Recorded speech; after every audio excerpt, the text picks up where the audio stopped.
Good morning all of you. তো আজকে আমরা পার্সেন্টেজের ক্লাস করব, যেগুলো সম্পূর্ণ এই নয় যে প্রিভিয়াসে কেউ কারো চোখে কোনো ধরনের পার্টিকুলার কোশ্চেন পড়েছে, কারণ কি আমাদের শিট আপডেটেড হতে থাকে, প্র্যাকটিস সেট আপডেটেড হতে থাকে, সেখান থেকেই কিছু কিছু কোশ্চেন করে তোমাদের জন্য বাইরে যেসব আমাদের ইউটিউবে ডেমো ক্লাসগুলো প্রোভাইড হয় সেগুলো প্রোভাইড করা হয়। তো তোমরা এই ধরনের কোশ্চেনের সঙ্গে আগে থেকে যদি পরিচিত না থাকো, তাহলে পরীক্ষার হলে হঠাৎ করে যখন দেখবে তখন কিন্তু কিছুটা টাইম ওয়েস্ট হবে। এই নয় যে অ্যাটেন্ড কেউ করতে পারবে না, অ্যাটেন্ড সবাই করবে, কিন্তু কি আগের থেকে যদি ভাষার সঙ্গে কোশ্চেনগুলোর সঙ্গে অভ্যস্ত হয়ে থাকে, চোখের সামনে পড়ে থাকে, তাহলে কি টাইম কনজিউমটা কম হয়। আর মূল কথা আমাদের যেটা থাকে যে কম্পিটিটিভ পরীক্ষা মানেই হচ্ছে টাইমের খেলা।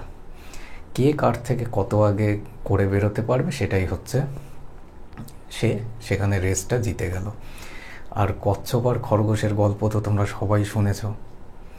এই মুহূর্তে পরিস্থিতি যতটাই স্টেবল না হোক, যখন স্টেবল পজিশনে আসবে খুব শীঘ্রই, তারপরে কিন্তু নাজেহাল দশা পড়তে হবে। কীরকম নাজেহাল দশা? সমস্ত জায়গায় ছড়াছড়ি, তুমি কোন দিকে ছুটবে, কোন দিকের পড়াটা তুমি এগিয়ে রাখছো, সেটা হচ্ছে তোমার এখন মূল খুঁজতে হবে, যে কোন দিক তুমি পোক্তভাবে এই সময়টা ইউটিলাইজ করে এগিয়ে রাখছো। তো চলে আসি আমরা ক্লাসে কোশ্চেনে। দেখো, কোশ্চেনে স্টার্ট করার আগে যারাই আমাদের নতুন চ্যানেল ফলো করছো বা ইউটিউবে অনলাইন ক্লাস ফলো করছো, আমাদের কনসেপচুয়াল ম্যাথসের কমপ্লিট শর্টকাট কোর্স রয়েছে, কমপ্লিট ম্যাথসের কোর্স। তো এই কোর্সটার যদি অ্যাডমিশন হতে চাও, আমাদের প্রত্যেকটা ক্লাসের ডিসক্রিপশানে লিঙ্ক দেওয়া রয়েছে। আদারওয়াইজ আমাদের এটা কোচিং সেন্টারের নাম্বার, তোমরা এই নাম্বারে হোয়াটসঅ্যাপ অথবা কন্ট্যাক্ট করেও জেনে নিতে পারো। আর আমাদের অফলাইন কোচিং নেওয়ার জন্য এই নাম্বারে যোগাযোগ করতে পারো। আমাদের ইনস্টিটিউট হচ্ছে নদিয়াতে, পায়রাডাঙ্গা, নতুন Gopalpur. Complete maths course with practice set, with PDF solution, with doubt session, সমস্তটাই থাকছে। কিন্তু কি আমরা ওই শর্টকাট মানে ফর্মুলা ইউজটা করি না, নেই। শুধুমাত্র কনসেপ্টের উপরে বেস করে টাইমটা কম সময়ে আমাদের ইউজ করতে হবে। তো চলে আসি আমরা কোশ্চেনে। দেখো, কোশ্চেন নাম্বার 1।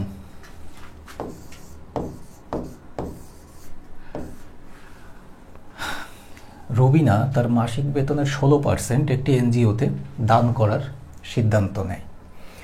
অনুদানের দিন তিনি তার সিদ্ধান্ত পরিবর্তন করেন এবং দান করেন 6,567, যা সে আগের সিদ্ধান্তের 75% দিয়েছে। রুবিনার মাসিক বেতন কত?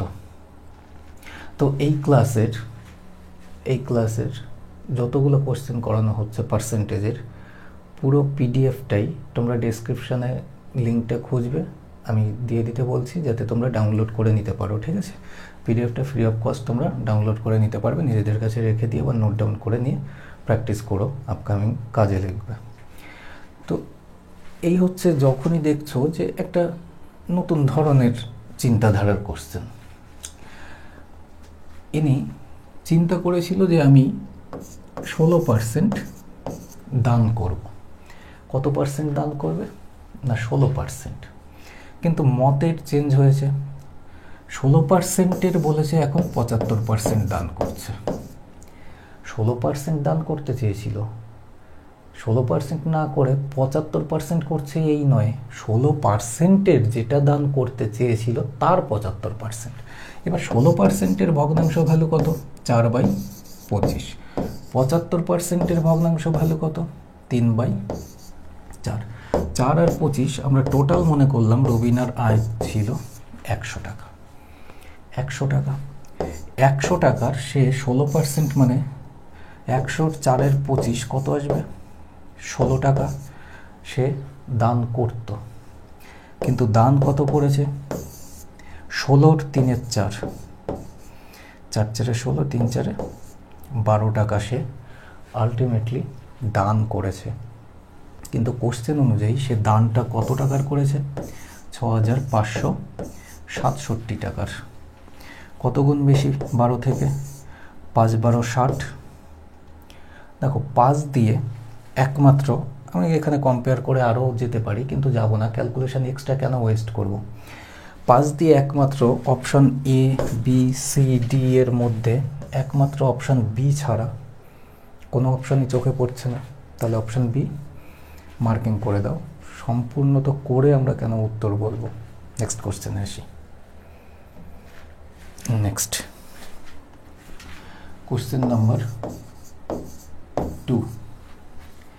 মিস্টার গিরিধর তার মাসিক আয়ের 50% গৃহস্থলীর জিনিসপত্রে ব্যয় করেন এবং অবশিষ্টের মধ্যে তিনি 50% পরিবহনে, 25% বিনোদনে, 10% খেলাধুলায় ব্যয় করেন এবং বাকি পরিমাণ 900 টাকা তিনি সঞ্চয় করছেন। গিরিধরের মাসিক আয় কত?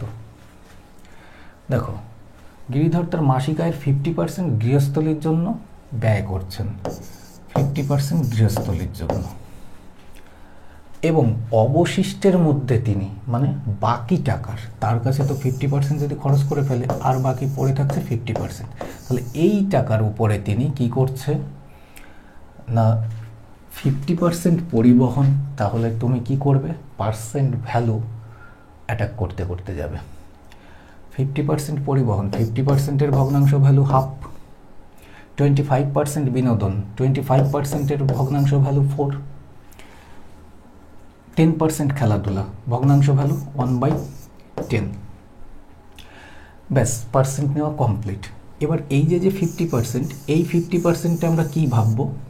এই টোটাল এদের যোগফলটা কত আসবে, বা টোটাল এই পার্সেন্টগুলো ধরে তুমি করতে পারো, কিন্তু আমি সেটা পরবর্তীতে একবারে দেখিয়ে দেবো। 2, 4, 10, এদের লসাগু কত পাবো? 20। তাহলে 20 টাকার হাফ মানে কত পাবো? 10। 20-এর 1-এর 4 কত পাবো? 5। 20-এর 1-এর 10 কত পাবো? 2। যদি আমি যোগফল দেখি, 10 আর 5 15 আর 2 17 টাকা গিরিধর কিসে কিসে না পরিবহন, বিনোদন, খেলাধুলা তিনটেতে খরচ করেছে। তাহলে এই 20 টাকার মধ্যে যদি 17 টাকা খরচ করে ফেলে, বাদ বাকি পড়ে থাকছে তার কাছে 3 টাকা। কিন্তু কোশ্চেন অনুযায়ী তার কাছে পড়ে থাকছে কত টাকা? 900 টাকা, যেটা সে সঞ্চয় করছে। কত গুণ বেশি? 300 গুণ বেশি। তাহলে গিরিধরের কাছে এখানে যে বাকি 50% ছিল 300 গুণ বেড়ে যাবে। 3 2 600, 6000 টাকা তার কাছে ছিল। এবার দেখো, কথা হচ্ছে যে এই 6000 টাকা কি আমরা টোটাল টাকা ধরেছি? না, এই 6000 টাকাটা কোন টাকা আসলো?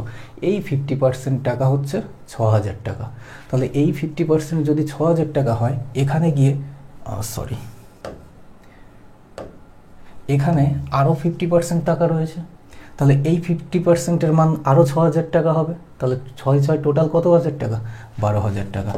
অপশান নাম্বার সি হবে উত্তর। বোঝা গেল? তো এগুলো হচ্ছে একটু সিম্পল টুইস্ট টাইপের, কারণ এই ধরনের কোশ্চেনগুলো পরীক্ষার হলে মেন্টালি প্রেশারে কি হয়, তুমি তাড়াহুড়োর মধ্যে এই যে এখানে 6000 টাকা বেরিয়ে আসলো, অপশন এতেই থাকবে, মার্কিং করে দিয়ে বেরিয়ে আসলে তুমি জানো সঠিকভাবে এগিয়েও তোমাকে শেষ পর্যন্ত ভুল করানোর টেন্ডেন্সিতে হচ্ছে এই ধরনের কোশ্চেনগুলো সেট আপ করা হয়, যাতে তোমাকে শেষ পর্যন্ত এগিয়ে নিয়েও অপশান মার্কিংয়ের সময় ভুল করানো যায়। কিন্তু সেদিক থেকে সতর্ক থাকতে হবে। কেন থাকতে হবে বলে দিলাম। নেক্সট কোশ্চেনে আসি। Question number 3। অনুজের মাসিক বেতনের 20% রাজের বার্ষিক বেতনের দুজনেরই বার্ষিক বেতনের 20%-এর সমান হচ্ছে রাজের বার্ষিক বেতনের 75%-এর সমান।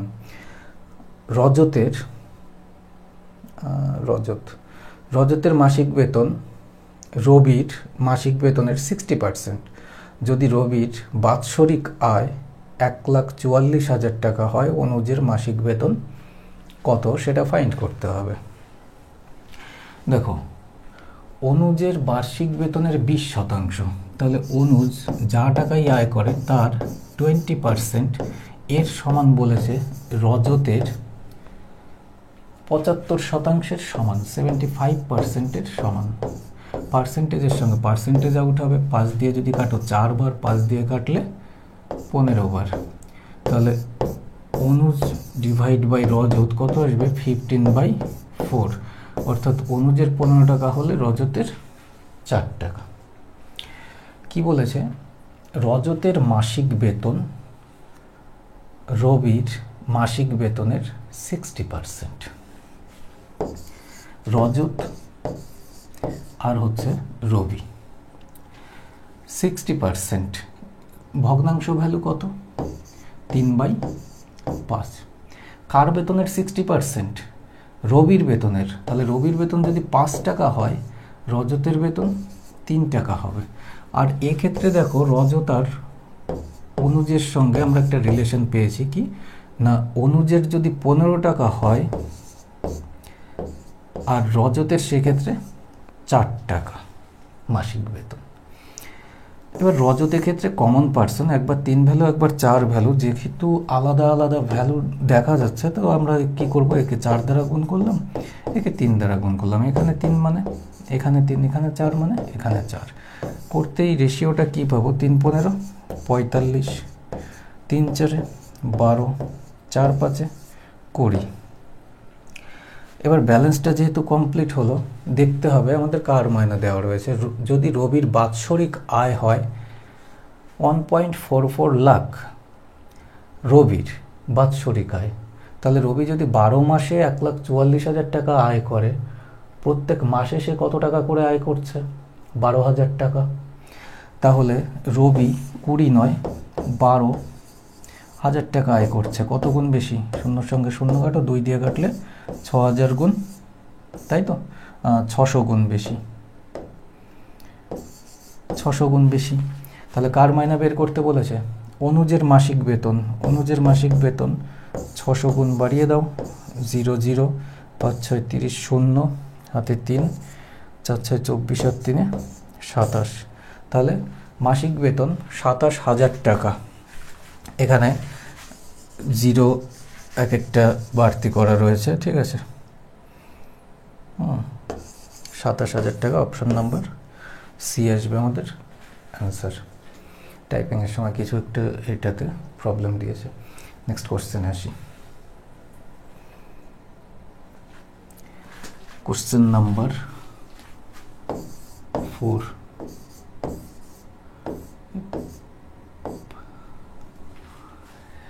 একটি পরীক্ষায় মেয়ে এবং ছেলেদের জন্য ন্যূনতম পাশের হার যথাক্রমে 35% এবং 40%।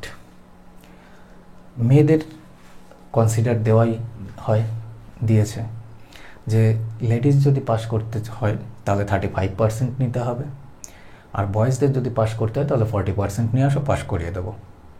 তো একটা ছেলে 483 নম্বর পেয়েছে এবং 117 নম্বরের জন্য ফেল করেছে। তাহলে মেয়েদের জন্য ন্যূনতম পাসিং মার্কসটা আমাদের ফাইন্ড করতে হবে। তুমি ভাবো এই হচ্ছে এক্সাম কন্ডাক্ট করেছে, তাহলে বয়েজ গার্লস দুটো হাত, দুই ধরনেরই ছেলে মেয়েরা বসে। তাহলে মেয়েদের জন্য হচ্ছে পাশের হার কত না 35% লাগবে, আর বয়েজদের জন্য 40% নিয়ে আসতে হবে। কি বলেছে না, একটা ছেলে 483 নম্বর পেয়েছে এবং 117 নম্বরের জন্য ফেল করেছে। 483 নম্বর সে পেয়েছে আর 117 নম্বরের জন্য ফেল করেছে। তাহলে পাস করার জন্য 483-র পরে আর যদি সে ওই 117 নম্বরটা পেত তাহলে সে পাস করতো কিনা? পাস করে যেত। তাহলে পাসিং নম্বরটা অ্যাকচুয়ালি কত? 483 আর হচ্ছে 17, 4 আর 5 600। 600 নম্বর একটা ছেলের জন্য পাস করতে নম্বর লাগে। তাহলে 40%-এর মান যদি 600 হয়, কত গুণ বেশি? 15 গুণ বেশি। তাহলে 35-এর মান 15 গুণ বেড়ে যাবে। কত পাবো?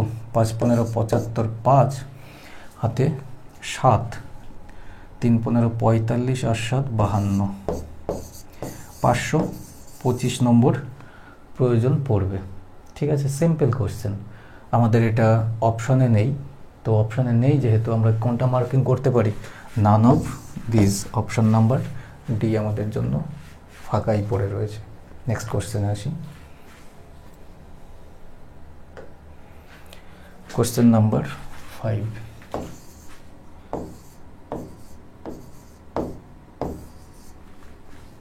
কৌশলের মাসিক বেতনের 12% নন্দিনীর মাসিক বেতনের 16%-এর সমান। সুরেশের মাসিক বেতন নন্দিনীর মাসিক বেতনের অর্ধেক। যদি সুরেশের বার্ষিক বেতন হয় 1,08,000 টাকা, কৌশলের মাসিক বেতন কত হবে?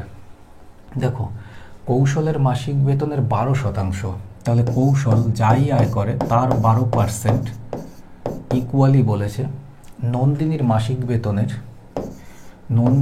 মাসিক বেতনের কত শতাংশের, 16% সমান। তাহলে 16%, পার্সেন্টেজের সঙ্গে পার্সেন্ট আউট হবে, 3 4 12, 4 4 16। তাহলে কৌশল আর হচ্ছে নন্দিনীর আমরা ভগ্নাংশ কত পাবো, 4/3। কৌশল 4 টাকা আয় করলে নন্দিনী 3 টাকা আয় করছে। তাহলে রেশিওতে নিয়ে আসো কৌশল ইস্টু নন্দিনী।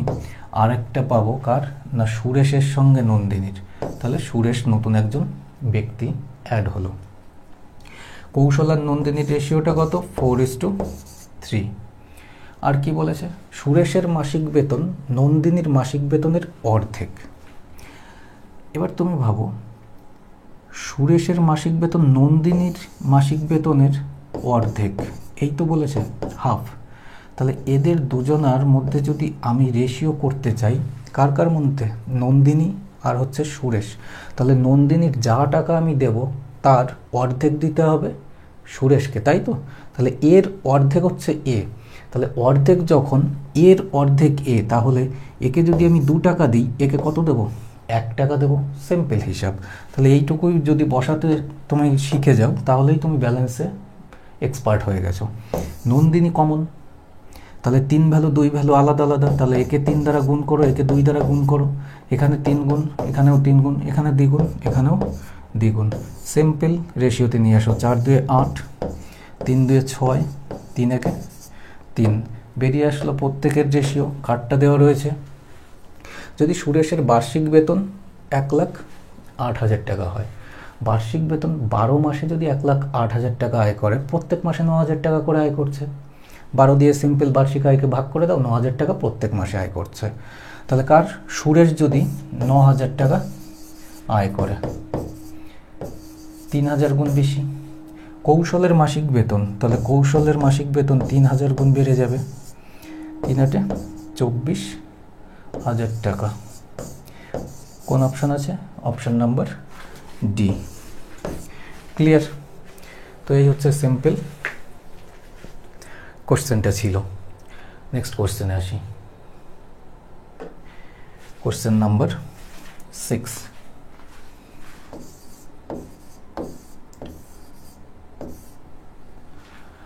একটি পরীক্ষায় মেয়ে এবং ছেলেদের ন্যূনতম পাশের হার যথাক্রমে 30% এবং 45%। একটি ছেলে 280 নম্বর পেয়েছে এবং 80 নম্বরের জন্য ফেল করেছে। একটি মেয়ে 108 নম্বর পেলে পরীক্ষায় পাশ করতে আরও কত নম্বরের প্রয়োজন ছিল? তো এই ধরনের কোশ্চেনগুলো কিন্তু আপডেটেড তোমরা পরীক্ষার হলে পাবে। শুধুমাত্র সরাসরি এখন যে একটা ছেলে 30% নম্বর পেল, 30% নম্বর পেয়ে সে অ্যাকচুয়ালি এত নম্বর পেয়ে এত নম্বরের জন্য ফেল করেছে, তাহলে পরীক্ষায় সর্বোচ্চ নম্বর কত ছিল? তাহলে ওই ল্যাঙ্গুয়েজ বেসটা একটু চেঞ্জ হয়ে গিয়ে এই ধরনের চেঞ্জেস তোমরা দেখতে পেতে পারো। তো আমরা কিভাবে করতে পারি, দেখো, মেয়ে, গার্লস আর হচ্ছে বয়েজ, গার্লসদের জন্য 30% আর বয়েজদের জন্য 45%, এই তো স্কোর কার্ড। এবার একটি ছেলে 280 নম্বর পেয়েছে, 80 নম্বরের জন্য ফেল করেছে, তাহলে ছেলেটার জন্য পাসিং মার্কস কত? 280-র সঙ্গে 80 অ্যাড করে দাও, 360 নম্বর, তাই তো। তাহলে 45%-এর মান হচ্ছে 360। এ 15-র মাল্টিপল, এও 15-র মাল্টিপল, 30ও 15-র মাল্টিপল, 45ও 15-র মাল্টিপল। আমি কেন মাল্টিপল শেখাচ্ছি? তোমার ক্যালকুলেশনটাকেও স্পিড বানানোর জন্য। 15 রেখে দেবো একে, তাহলে যদি আমি 15 রেখে দিই, একে কত দিয়ে কাটলাম? 3 দিয়ে।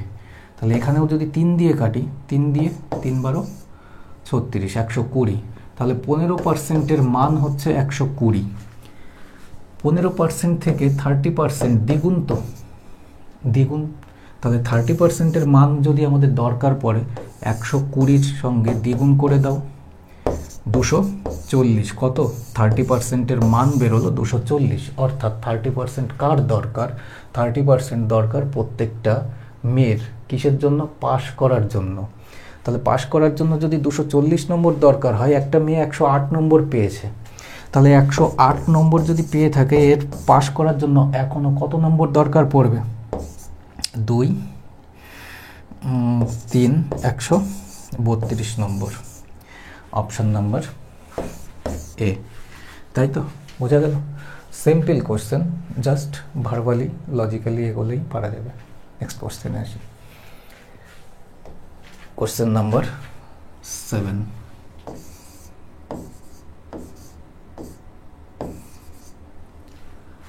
রমন একটি পরীক্ষায় 456 নম্বর পেয়েছে এবং সীতা একই পরীক্ষায় 54% নম্বর পেয়েছে, যা রমনের চেয়ে 24 নম্বর কম। পরীক্ষায় ন্যূনতম পাসিং নম্বর থাকলে 34%। পাস করতে হলে পরীক্ষাটায় কত পার্সেন্ট নম্বর দরকার? 34%। তাহলে রমন ন্যূনতম পাসিং মার্কের চেয়ে কত নম্বর বেশি পেয়েছে? তো যদি দেখি, রমন নম্বর পেয়েছে হচ্ছে 456 এবং সীতা পরীক্ষাটায় 54% নম্বর পেয়েছে, যা রমনের চেয়ে 24 নম্বর কম। সীতা যদি রমনের চেয়ে 24 নম্বর কম পায়, তাহলে সীতা কত নম্বর পেয়েছে? 456 থেকে 24 বাদ দিয়ে দাও, তাহলে কত নম্বর পাবে? 24 তো, তাহলে 26 6 32, 432 নম্বর পেয়েছে হচ্ছে সীতা। কিন্তু যদি পার্সেন্টেজের দিক থেকে দেখি, 54% সে নম্বর পেয়েছে, কে? সীতা। আবার অ্যাকচুয়ালি নম্বর কত পেয়েছে? 432। সীতা পার্সেন্টেজের দিক থেকে 54% পেয়েছে, আর যদি অ্যাকচুয়াল নাম্বারটা বলো, 432 নম্বর পেয়েছে। এই তো বলেছে যে পাসিং নম্বর হচ্ছে 34%, সীতা তো পেয়েছে 54%। আমাদের কত পার্সেন্টের মান দরকার? 34%। তাহলে 54%-এর মান হচ্ছে কত? 432। 34%-এর মান দরকার। কাটাকাটিটা সিম্পল করো, তাহলে 17 দিয়ে 34 আর 27 দিয়ে 54, 4 3 7 2 9, 3 9 27, 9 দিয়ে যদি একে কাটি 4 9 36, 4 9 36, 72, 9 দিয়ে 8 9 72, 3 দিয়ে যদি কাটি 3 16 48, তাহলে 16 গুণ 17 কত পাবো? 17 10 170, জাস্ট এ সেকেন্ড, 170, 6 17 102, তাহলে হচ্ছে 272। তাহলে 272 নম্বর পেতে হবে কিসের জন্য?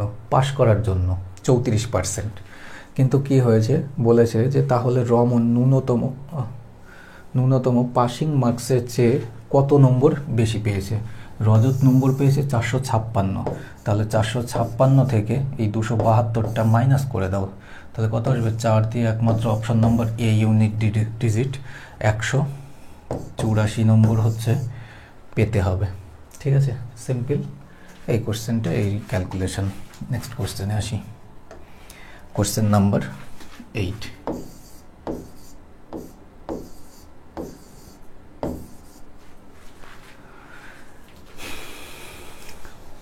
দেখো, একটি এইচআর কোম্পানি 4800 জন লোক নিয়োগ করে, যার মধ্যে 45% পুরুষ এবং 60% পুরুষ হয় 25 বছর বা তার বেশি বয়সী।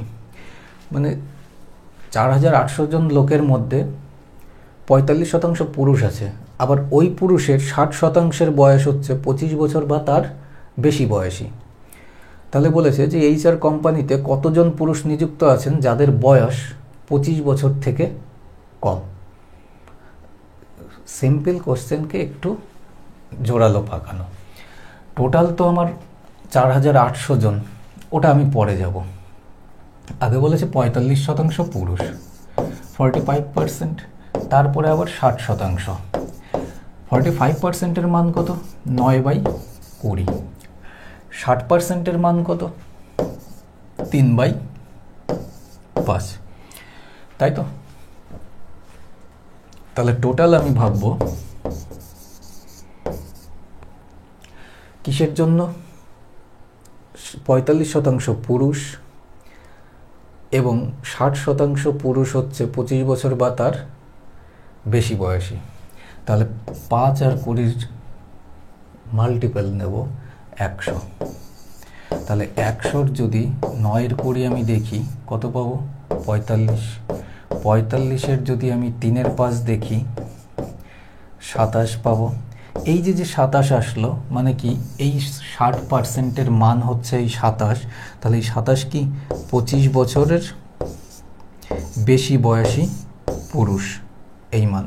তাহলে 45 জনের মধ্যে যদি 27 জনের বয়সী থাকে 25 বছরের ঊর্ধ্বে, তাহলে বাদ বাকি কতজন থাকছে? 18 জন। তাহলে আমি বলতে পারি এই 18 জনের বয়সটা 25 বছর থেকে কম। তাহলে 18 মানে 2 আর 9 দুটো সংখ্যা দিয়ে কাটবে, 2 আর 9। তাহলে 2 আর 9 দিয়ে, আগে দেখো 9 দিয়ে, 4 আর 2 6, 8 আর 6 14, 14কে 9 দিয়ে কাটা যাবে না। 7 আর 3 10 আর 8 18, 18কে 9 দ্বারা যাবে। 4 আর 3 7 যাবে না, একে যাবে। এবার কোন অপশনটা হবে? তুমি ভাবো এটা 100। তাহলে 100-র সঙ্গে যখনই আমি 4800-র কম্প্যারিজনটা করব, যদি 4800-র কম্প্যারিজন করি মানে অ্যাপ্রক্সিমেটলি 85 ভাবো, তাহলে এর থেকে 50 গুণ। তাহলে 18-র সঙ্গে যদি 50 গুণ বাড়িয়ে দিই তাহলে কত পাবো? 900। তাহলে 900-র কাছাকাছি। এটা কি 1200 অনেক বেশি? তাহলে কত চলে আসবে? 864। সিম্পল। এর সঙ্গে 100 না হয়ে 4800 কত গুণ বেশি? 48 গুণ বেশি। তাহলে 18-র সঙ্গেও 48 গুণ বাড়িয়ে দাও, যদি গুণ করে দেখো 864 আসবে। আদারওয়াইজ তুমি ভার্বালি কী করে লজিক্যালি এগোবে? 18-র সঙ্গে 48 গুণ, তুমি একে সামান্য একটু 2 বাড়িয়ে দাও, 48 আর 2 50। তাহলে যদি আমি এইখানে 48 না হয়ে 50 গুণ হতো, 18-র সঙ্গে যদি 50 গুণ করতাম তাহলে কত আসতো? 900 জন। কিন্তু 900 না হয়ে এখানে সিম্পল 2 কম, তাহলে 18 দিয়ে 36 কম হচ্ছে 900 থেকে, তাহলে 864। গুণ না করেও কিন্তু গুণফলটা করা যায়, কারণ কি তোমার অপশনটা চোখের সামনে থাকছে, উত্তরও চোখের সামনে, কোশ্চেনও চোখের সামনে। নেক্সট কোশ্চেনে আসি।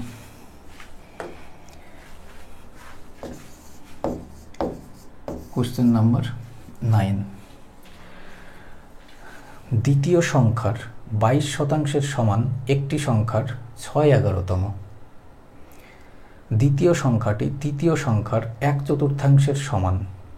তৃতীয় সংখ্যাটির মান 2400 হলে প্রথম সংখ্যার 45% কত? দেখো বলেছে দ্বিতীয় সংখ্যার 22%, মানে বি মনে করো দ্বিতীয় সংখ্যা, এর 22% সমান বলে দেওয়া আছে একটি সংখ্যার, মানে প্রথম সংখ্যার 6/11তম, মানে 6/11। এই সিম্পল। এবার পার্সেন্ট যখনই তুলব আমি 22%-এর জায়গায় কত লিখতে পারি? 11 দুগুণে 22/50 এই লিখতে পারি। আর কাটা তো যাবে না, তাই তো? তাহলে বি এর নিচে যদি এ কে শিফট করে দিই, ইকুয়ালি কি পাবো আমি? 5 6 30, 300/11 11 121, অর্থাৎ বি এর মান 300 হলে এর মান 121। এবার বলেছে দ্বিতীয় সংখ্যাটি তৃতীয় সংখ্যার 1/4 সমান। তাহলে তৃতীয় আর একটা সংখ্যা এসছে, এক্ষেত্রে তো আমি দুটো সংখ্যা পেয়েছি। যদি অনুপাতে যাই, এ অনুপাত বি অনুপাত সি, তাহলে এ আর বি এর অনুপাত কত? 121 অনুপাত 300। দুটো সংখ্যার অনুপাতটা আমি এখান থেকে লিখলাম। সি কন্ডিশনে কি বলেছে? দ্বিতীয় সংখ্যাটি তৃতীয় সংখ্যার 1/4 সমান। এই দ্বিতীয় সংখ্যাটা তৃতীয় সি এর মান যাই হবে তার সি এর 1/4। তুমি ভাবো সি এর মান আমরা কত ধরবো যে তাকে 4 দ্বারা ভাগ করার পরে আমি 300 পাবো? তুমি বলবে যে দাদা তাহলে সি কে যদি 4 দ্বারা ভাগ করে 300 পাই তাহলে সি এর মান 1200 করে দাও, তাই তো? 1200-কে যদি 4 দ্বারা ভাগ করি তবে গিয়ে 300 পাবো। ব্যাস, কন্ডিশন তো এইটুকুই চেয়েছে। আমাদের আর কিছু দেখার নেই, জাস্ট ডাটাটা কমপ্লিট এখান থেকেই একটা লজিকে। এবার সি এর মান বলেছে 2400, 1200 কত গুণ? দ্বিগুণ। তাহলে প্রথম সংখ্যার 45% বলেছে, তাহলে 121-এর সঙ্গে যদি আমরা দ্বিগুণ করি 242-এর 45%, মানে 9/20 এর মান বের করতে হবে। তুমি ভাবো 242-এর যদি 9-এর 20 মানে নিচে 2 × 10 পাবো। এবার 10 মানে হচ্ছে 5-এরই মাল্টিপল, তাহলে 242-এর ভিতরেও 5-এর কোনো মাল্টিপল নেই, 9-এর ভিতরেও নেই, তাহলে 5কে যদি কাটতেই হয় তাহলে পয়েন্টে আনতে হবে, কিন্তু পয়েন্টে একটা অপশনও কি আছে? এটা নেই, এটাও নেই, এটাও নেই, তাহলে none of this, option D marking করে দাও। আদারওয়াইজ এখানে যদি ক্যালকুলেশন করতে যাও তাহলে এতটা যে টাইম বাঁচানো তোমার প্রসেস শিখলে সেটা টোটালি ওয়েস্টেজ। নেক্সট কোশ্চেনে আসি। কোশ্চেন 10,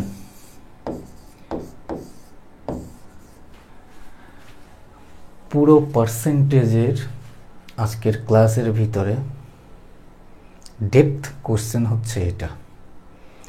অ্যালিগেশন রুল রয়েছে, মানে মিক্সচার অ্যালিগেশনের ভিতরে পড়ে, কিন্তু পার্সেন্টেজে নিউ বেসড। একটি পাত্রে 14:3 অনুপাতে দুধ ও জলের মিশ্রণ আছে। 25.5 লিটার মিশ্রণটি তুলে নেওয়া হলো। তারপরে কি হয়েছে না, 2.5 লিটার বিশুদ্ধ জল অ্যাড করা হয়েছে এবং 5 লিটার দুধ যোগ করা হয়েছে। করার পরে মিশ্রণে এখন জলের পরিমাণ 20% হয়েছে। তাহলে শুরুতে মিশ্রণে দ্রবণের পরিমাণটা বা মিশ্রণের পরিমাণটা কত লিটার ছিল সেটা আমাদের বলতে হবে। তো এখানে লজিক্যালি ভাবো, এই হচ্ছে পাত্র, 14:3 অনুপাতে দুধ আর জল আছে। এখান থেকে আমি যদি 25.5 লিটার মিশ্রণ তুলে নিই, মিশ্রণ তুলেছি, মিশ্রণ তোলার পরেও পাত্রে দুধ আর জলের অনুপাত ওই 14:3 অনুপাতেই থাকবে। থাকার পরে কি হয়েছে না, আমি সর্বশেষতম যে অনুপাতটা পেয়েছি দুধ আর জল অ্যাড করার পরে, সেইখানে গিয়ে বলেছে 20% জল আছে। 20% যদি জল থাকে মিশ্রণে, বাকি 80% দুধ, তাহলে 80 আর 20-র অনুপাতটা কত পাবো? 4:1। এই 4:1 আমি আটকে গেলাম এখানে কি করে? আমার জল ছিল 3 থেকে জল 1-এ পৌঁছেছে, কিন্তু আমি জল তো অ্যাড করেছি 2.5 লিটার অ্যাড করেছি। আবার 14 থেকে 4 দুধ হয়েছে, কিন্তু দুধ তো আমি অ্যাড করেছি কত লিটার? 5 লিটার। তাহলে দুধ আমি 5 লিটার অ্যাড করেছি। কন্ডিশন বুঝতে পারলে? এই হচ্ছে সিম্পল লজিক, কিন্তু এখানে ক্রস প্রোডাক্ট ইউজ করো। মিল্ক ইজ টু ওয়াটার 14:3 অনুপাতে রয়েছে, পরে অনুপাতটা হয়েছে 4:1। আমি দুধ অ্যাড করেছি 5 লিটার আর জল অ্যাড করেছি 2.5 লিটার। 14 × 14, 3 × 4 = 12, তাহলে 2 এর মান পাবো 4 × 25 = 110, 5। 2 এর মান 5 কত গুণ বেশি? 2.5 গুণ বেশি। তাহলে 14 আর 3-এ 17-র মান কত পাবো? 2.5 গুণ বাড়িয়ে দাও, কত পাবো? 17 × 2 = 34 আর হচ্ছে 8.5, 42.5, 42.5 লিটার। 42.5 লিটার দ্রবণটা কখন হয়েছে? এই 25.5 লিটার তুলে নেওয়ার পরে এখানে গিয়ে 42.5 লিটার দ্রবণ আমি পেয়েছিলাম। এবার এখানে আমার দ্রবণটা কত ছিল সেটা বের করতে হবে। তাহলে কত ছিল? 25.5 আর হচ্ছে 42.5 অ্যাড করে দাও, 5 আর 2 7, 8, 68 লিটার। আর এটাই হচ্ছে আমাদের উত্তর। বোঝা গেল প্রসেসটা? লেন্দি প্রসেস না, শুধুমাত্র লজিক্যালি এগোলে পরেই সুন্দর কোশ্চেন, একদম ওরালি কোশ্চেন। নেক্সট কোশ্চেনে আসি। Question number 12। কলেজ এ এবং কলেজ বি এ অধ্যয়নরত মোট শিক্ষার্থীর মধ্যে সংশ্লিষ্ট অনুপাত 5:8। কলেজ বিতে মোট শিক্ষার্থীর সংখ্যার মধ্যে 1/5 অংশ হচ্ছে ছেলে, 1/5 জন ছেলে, যার মধ্যে 6000 জন বাণিজ্য এবং বাকি 800 জন ছেলে অন্যান্য ধারায় পড়ে, মানে অন্যান্য সাবজেক্টে পড়ে। কলেজে এতে মোট শিক্ষার্থীর সংখ্যা কত? খুবই সুন্দর কোশ্চেন। মোট শিক্ষার্থীর মধ্যে সংশ্লিষ্ট অনুপাত হচ্ছে 5:8, মানে এ কলেজ আর হচ্ছে বি কলেজ যদি দেখি 5:8 এই অনুপাত। কলেজ বিতে মোট শিক্ষার্থীর সংখ্যার মধ্যে 1/5 ছেলে। কলেজ বিতে ছেলেদের পরিমাণ কত? না টোটাল যদি 5 জন হয়, 5 জনের মধ্যে ছেলে কতজন? 1 জন, তাহলে বাদ বাকি 4 জন কি হবে? মেয়ে। এবার টোটাল তো কলেজ বিতে 8 জন ছেলে, এক্ষেত্রে 5 জন, এখানে 8 গুণ করো, এখানে 5 গুণ করো, তাহলে এখানে 8 গুণ যখনই হয়েছে এখানেও 8 গুণ, এখানেও 8 গুণ করব। কম্প্যারিজন কি আসলো? 8:4 32, আর এখানে 5 গুণ আসলো, এখানেও 5 গুণ হবে কি না? হবে। অনুপাতের রিলেশন, এখানেও 40, এখানেও দেখো 40 টোটাল, কারণ বিতেই কম্প্যারিজন হচ্ছে, তাহলে 5 5 25। এবার কলেজ বিতে ছেলে কি 8 জন পড়ছে? না, ছেলে কতজন পড়ছে দেখো, এবং বাকি 800 জন ছেলে, তাহলে কলেজ বিতে ছেলে কতজন? 800 জন। কত গুণ বেশি? 100 গুণ বেশি।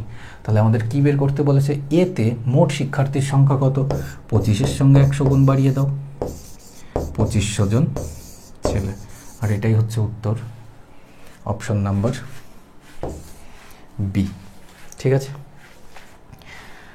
তো আজকে এই কটাই কোশ্চেন ছিল। কটা হলো? 12টা কোশ্চেন, তাই তো? 12টা কোশ্চেনই ছিল। তো দেখা হবে নেক্সট ক্লাসে। আর অবশ্যই প্র্যাকটিস করো, আর পিডিএফটা ক্লাসেরই ডেসক্রিপশন বক্সেই দিয়ে দেওয়া থাকছে, তোমরা ডাউনলোড করে নিও প্র্যাকটিসের জন্য, এবং নোট ডাউনও করে নিতে পারো।